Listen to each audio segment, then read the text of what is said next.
زندگی میں ایک لمحہ ایسا آتا ہے جب انسان کی زندگی نئی راہوں سے آشنا ہو جاتی ہے۔ زندگی بھر میں وہ دم بخود لمحہ جب ساری کائنات ساکت دکھائی دیتی ہے، وہ لمحہ جو رونما ہونے والے سبھی واقعات کی ابتدا ہے، کیونکہ اسی لمحے میں انسان اچانک خود میں وہ تمام جرأت و ہمت محسوس کرتا ہے جو ایسے فیصلے کرنے کے لیے ضروری ہے جو حالات کو اس کے لیے ہمیشہ کے لیے بدل دیں۔ یک بیک اچانک اس میں سبھی صلاحیتیں، سبھی لازمی صلاحیتیں موجود ہیں اور وہ اس کے لیے ذہنی طور پر تیار ہے۔ اس کام کے لیے اسے ذہنی یکسوئی حاصل ہے، اس کا جذبہ، اس کا شوق عمل اس مقام پر ہیں کہ وہ کوئی بھی قدم اٹھانے سے خائف نہیں، چاہے زندگی ہی کیوں نہ داؤں پر لگی ہو، وہ تو تیار ہے۔ ہم ساری تاریخ میں انسانوں کو اسی کیفے سے گزرتے دیکھتے ہیں، اور خاص طور پر اس انسان میں جو ایک غلام زادہ تھا، ایک سلطان کے ساتھ پلا بڑھا، جس کی قیادت میں فوجوں نے فتوحات حاصل کیں اور جس نے خود کو ایک بادشاہ کے بہت بڑے لشکر کے، ان کی توریت کی تفسیر مشہور ترین ہے۔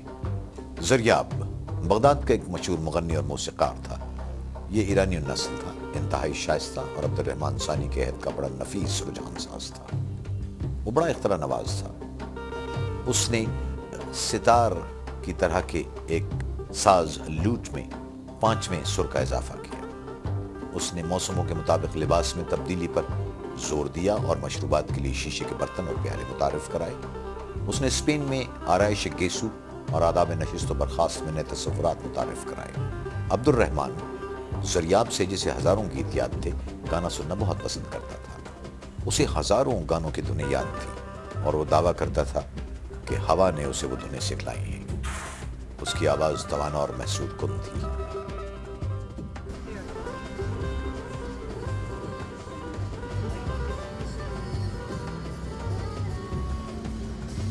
مدینہ الزہرا امیر ترین اور سب سے پرتعیش شاہانہ شہر تھا جو اہل مغرب نے کبھی نہ دیکھا ہوگا۔ اسے عبد الرحمن ثالث نے اپنی عزیز ترین زوجہ زہرا کے لیے قرطبہ سے 8 کلومیٹر باہر تعمیر کرایا تھا۔ اس نے اس شہر کو اسی نام سے منسوب کیا۔ وہ شام سے تھی اور اسے اپنے وطن کی برف پوش چوٹیاں بہت یاد آتی تھیں، سو اس نے آس پاس کی پہاڑیوں پر بادام اور شاہدانہ کے باغات لگوائے۔ جب درختوں پر خوشبودار سفید پھول کھلتے، ایسا دکھائی دیتا 4 سو برف کی تہ بچھ گئی ہو۔ اس شہر کی تعمیر 936 میں شروع ہوئی۔ اسے مکمل ہونے میں 40 سال لگے اور صرف 34 سال یہ شہر باقی رہا۔ آج کل شہر کا بمشکل 10واں حصہ دیکھنے کو باقی ہے۔ اس کے آثار قدیمہ کی کھدائی پچھلی صدی میں ہوئی، مگر ابھی تک مکمل نہیں ہوئی۔ اس کی باقیات سے اندازہ ہوتا ہے کہ اپنے عہد عروج میں یہ دیکھنے والوں کو کس طرح حیرت میں ڈالتا ہوگا۔ تاہم یہ بہت کم عرصہ باقی رہا۔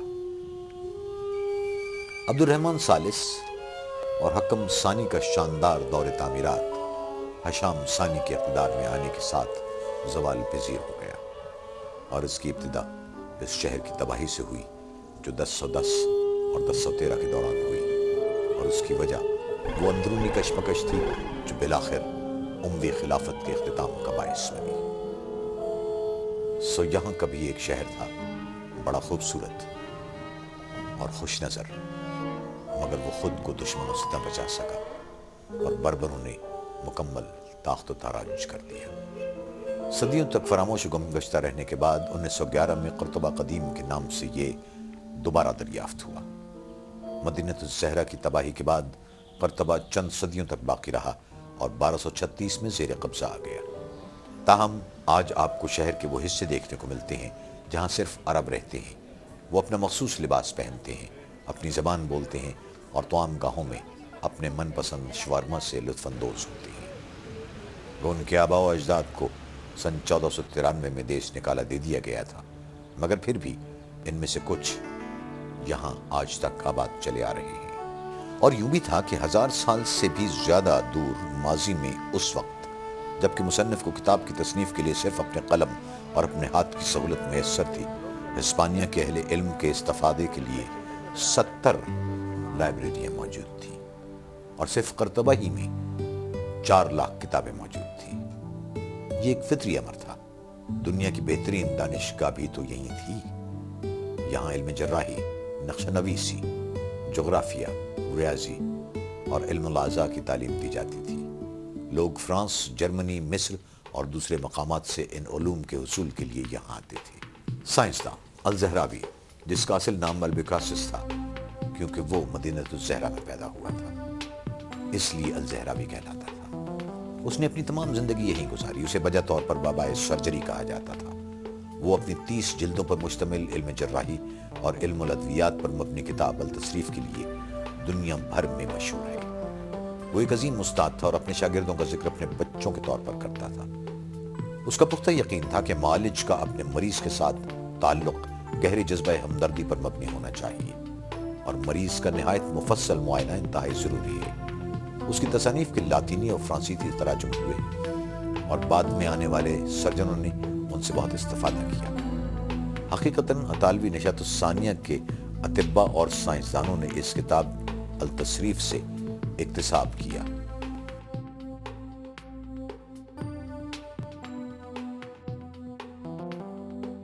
اس کی تصانیف میں پہلی بار آلات جراحی کے مفصل تصویری خاکے دیے گئے ہیں اور جسم کے مختلف اعضاء کی جراحی کے لیے طریقہ کار کو انتہائی تفصیل اور وضاحت سے بیان کیا گیا ہے۔ خود اہل مغرب ہی نے اسے بابائے جراحی قرار دیا ہے اور اہل مغرب ہی نے اس کی تصانیف کو انسانیت کی مزید خدمت کے لیے استعمال کیا۔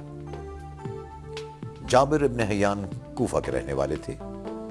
776 کے قریب ان کی علمی مصروفیات سامنے آئیں اور 803 میں وہ فوت ہو گئے۔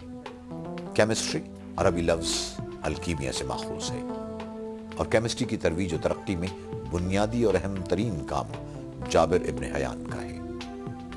انہوں نے کیمیائی تجربات کے درست اور قابل اعتماد طریقے طے کیے اور مختلف قسم کے تیزابوں کی تیاری میں انہیں اولیت کا شرف حاصل ہے۔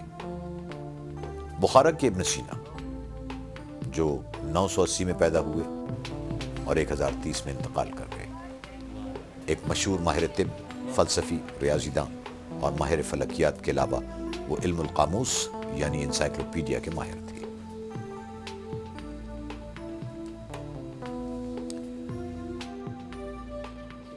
یہ سب کچھ حضرت محمد مصطفیٰ صلی اللہ علیہ وسلم کے دنیا کو اسلام کا پیغام پہنچانے کے تھوڑے ہی عرصے کے بعد وقوع پذیر ہوا۔ اسلام سے پہلے عرب شاعری میں درجہ کمال رکھتے تھے، لیکن اسلام کے بعد جب فرمان خدا 4 دانگ عالم میں پہنچا دیا گیا، ان میں یہ جذبہ تجسس نمایاں ہو گیا۔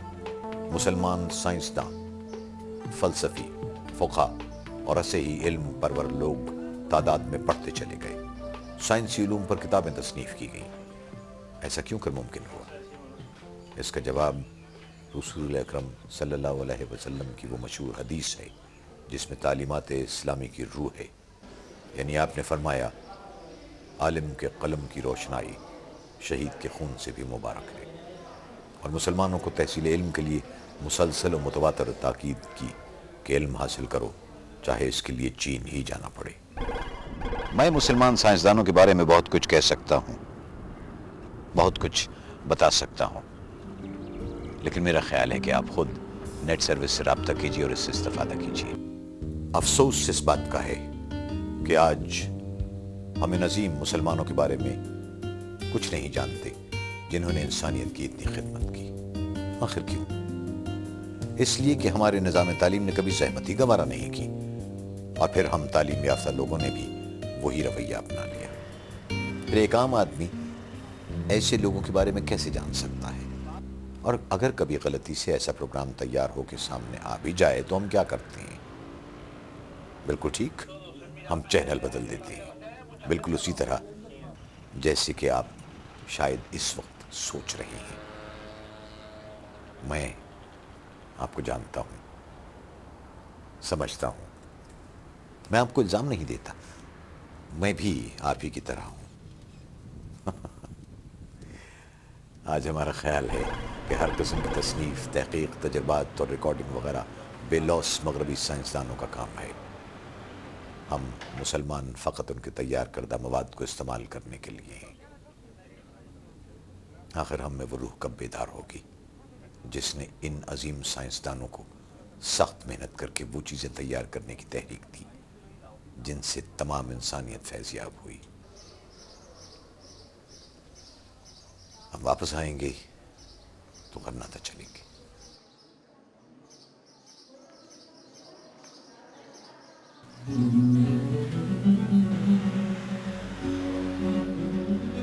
غرناطہ ایک لفظ گرینیڈا سے نکلا ہے جس کے معنی ہیں غیر ملکیوں کا گاؤں۔ اردو کا لفظ غیر یاد کریں جس کے معنی بیرونی یا اجنبی کے ہیں، تو آپ پوچھ سکتے ہیں کہ کون سی عمارت الحمرا ہے؟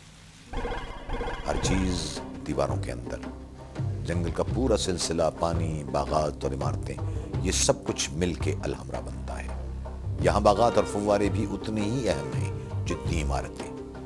یہ یورپ میں مسلمانوں کا ایک عظیم تعمیراتی کارنامہ مانا جاتا ہے۔ اس کی عظیم ترین جدید خصوصیت اس کا شکو سادہ اور ہر چیز کو انسانی پیمانے پر لے آتا ہے۔ یہ یوسف اول کے عہد میں 11ویں صدی میں شروع ہوا۔ یہ یک بار مکمل نہیں ہو گیا، لیکن یوں ضرور ہوا کہ مختلف ادوار میں اس میں اضافے ہوتے رہے۔ شروع سے آخر تک توازن اور ہم آہنگی کے ساتھ اسے الحمرا کہا گیا ہے، جس کے معنی ہیں سرخ، لیکن عمارات سفید یا زرد کریم کلر کی ہیں۔ اس عجیب نام کے بارے میں بے شمار روایتیں اور نظریات ہیں۔ ایک خیال تو یہ ہے کہ اس کا نام الحمرا اس لیے ہے کہ جس زمین پر یہ تعمیر ہوا اس کی رنگت سرخی مائل ہے۔ دوسرا نظریہ یوسف اول کے وزیر ابن الخطیب کا ہے کہ جب اس کی تیز رفتار تعمیر کے دوران میں اس کے بعض حصے مشلوں کی سرخ روشنی میں رات کو تعمیر کیے جا رہے تھے تو عمارات سرخ نظر آتی تھی، اس لیے اسے الحمرا کہا گیا۔ عربی میں احمر کے معنی سرخ کے ہوتے ہیں۔ کچھ کا خیال ہے کہ اسے اس کے پہلے ناصری امیر کے عرفی نام الاحمر کی وجہ سے یہ نام دیا گیا۔ یہ تھا غرناطہ، اپنے تمام باغات اور محلات کے ساتھ، جو مسلم سلطنت کا آخری قلعہ تھا۔ یہ اس لیے کہ اس کا ڈیزائن بہت عمدہ اور حفاظتی انتظامات بہترین تھے۔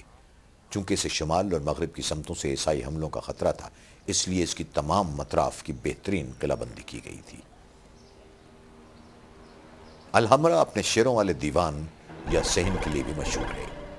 یہ سلطان کی ذاتی رہائش گاہ تھی اور اس کا کچھ حصہ شاہی خواتین کے لیے تھا، ایک حصہ سفارتی اور سیاسی استعمال کے لیے تھا، جیسے یہ آج نظر آتا ہے۔ اس کی یہ وہ حالت ہے جو 1493 میں عیسائیوں نے اس پر قابض ہو کے کر دی۔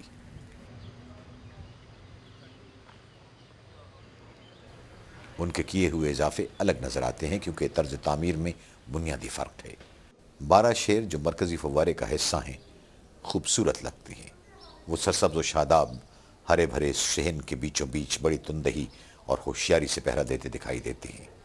دنیا بھر سے درخت، چھوٹی نمائشی جھاڑیاں، گھاس اور پھول لا کے لگائے گئے تھے۔ نایاب اور خوشبودار پودے صحن کو رنگین اور معطر کر دیتے تھے۔ اس میں 300 سال لگے کہ مور آخر ان عیسائیوں سے ہار گئے جو بڑی دیر سے ان کی سلطنت کے دروازے پر دستک دے رہے تھے۔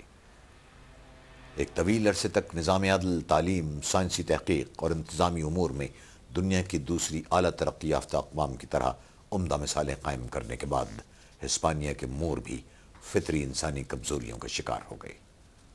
وہ اجتماعی ملی سوچ سے محروم ہو کے انفرادی خواہشات کا شکار ہو گئے اور باہمی لڑائیاں شروع کر دیں، اور بالآخر ملکہ ایزابیلا اور فرڈیننڈ مسلمانوں کے آخری دفاعی حصار غرناطہ پر قابض ہونے میں کامیاب ہو گئے۔ جب عیسائی غالب آ گئے تو انہوں نے مسجد قرطبہ کے سوا ہسپانیہ میں باقی سب مساجد جلا دیں۔ آج لوگ نماز کی ادائیگی کے لیے پولیس کی حفاظتی نگرانی میں کمروں اور دکانوں میں اکٹھے ہوتے ہیں، اور آپ یورپ کی بیشتر جگہوں پر یہی صورتحال دیکھیں گے۔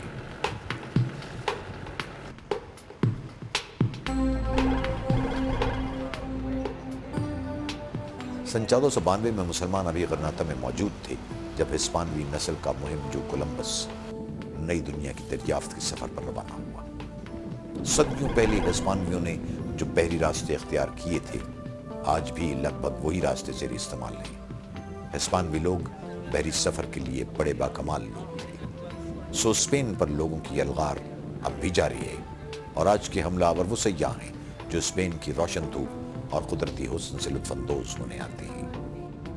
سو ہم نے مسلمانوں کے یہ کارنامے کیوں دیکھے؟ اس لیے کہ سینکڑوں سال پہلے کے ان شاندار کارناموں اور ہمارے درمیان ایک ربط ہے، ایک ناتا ہے، ایک رشتہ ہے۔ یہ ناتا، یہ رشتہ، یہ ربط سینکڑوں سال پہلے بھی اتنا ہی صادق تھا جتنا آج ہے۔ اب ذرا غور کیجیے کہ میں نے گفتگو کا آغاز کس نقطے سے کیا ہے۔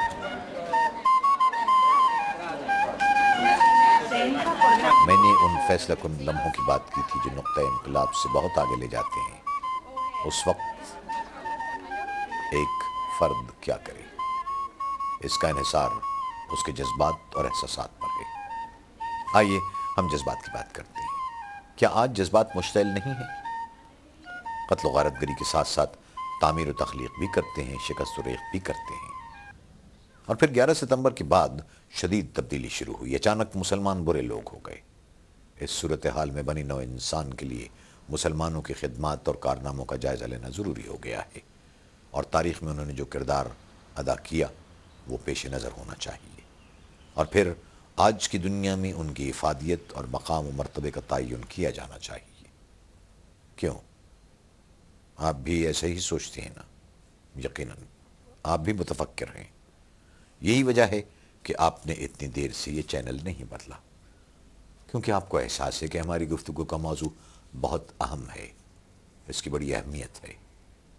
یہ ہمارے لیے اہم ہے اور ہمارے بچوں کے لیے اہم ہے، کیونکہ اگر آج ہم اپنی ذات میں اور اپنے ماحول میں تحمل و برداشت اور رواداری کی نئی راہیں، نئی صورتیں دریافت نہیں کرتے تو ہم دنیا کو بد سے بدترین کی طرف لے جانے کے ذمہ دار ہوں گے۔ ماضی پر غور کریں تو بات واضح ہے کہ بات بد سے بدترین کی طرف بڑھے گی۔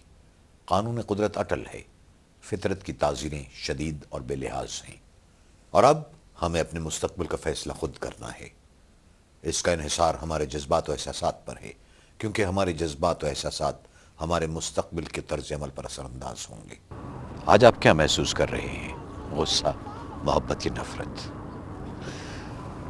آپ کے یہ جو جذبات ہیں ان کو آپ کیا عملی شکل دیں گے؟ میرا خیال ہے ہمیں سکون سے بیٹھ کر خود سے سوال کرنا چاہیے کہ ہمارا طرز عمل کیا ہوگا؟ کیا ہماری سوچ، ہمارے جذبات، احساسات، ان کی کوئی اہمیت ہے؟ آپ جانتے ہیں کہ اہمیت ہے۔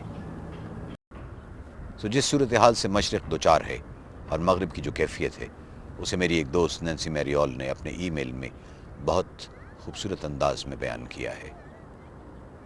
میریول 1 سال تک دنیا بھر میں گھومتی پھری ہے، ہم اس کے تجربے سے استفادہ کر سکتے ہیں۔ وہ کہتی ہے، میں اس نتیجے پر پہنچی ہوں کہ مادی طور پر مغرب بڑا خوشحال ہے، لیکن روحانی آسودگی مشرق کے نصیب میں ہے۔ سو بطور ایک مشرقی باشندے کے مجھے اپنی گفتگو کا اختتام مشرق کے اس پیغام کے ساتھ کرنا چاہیے۔ یہ سب کچھ محبت ہے، آپ اسے عشق بھی کہہ سکتی ہیں۔ اگر ہماری کوششوں میں، ہماری کاوشوں میں محبت کا جذبہ غالب ہو تو کوئی مشکل ایسی نہیں جو آسان نہ ہو جائے۔ خدا حافظ۔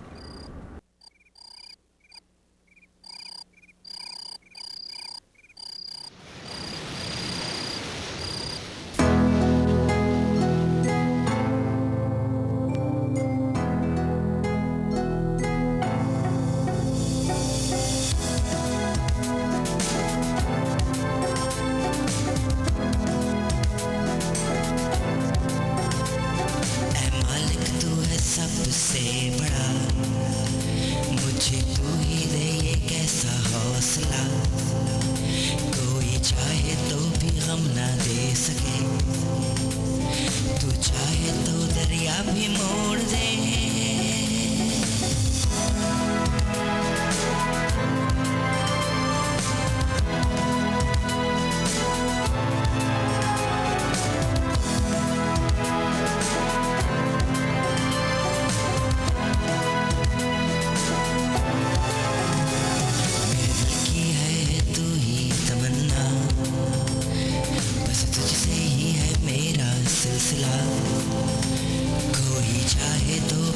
نہ دے سکے، تو چاہے سب بندھن بھی جوڑ دے۔